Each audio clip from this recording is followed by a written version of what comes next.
Đấy đâu nó mới được cả. Nó còn rất là cao cái lòng con biển cao mà. Đó. Đó biển cao. Đây là chim đâu và cắt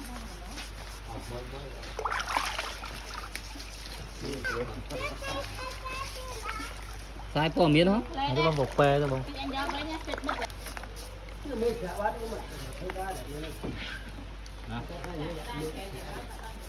Này vô con ống.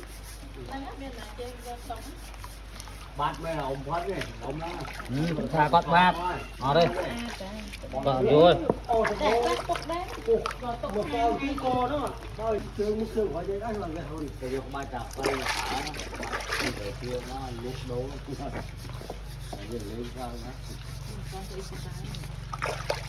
Nó cô qua này. Cái gì vậy tao lên đặt đây.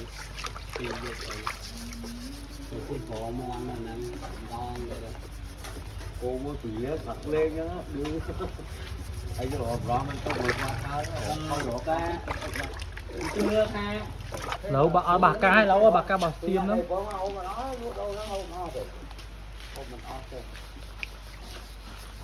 Đấy đau rạo cô, em là muốn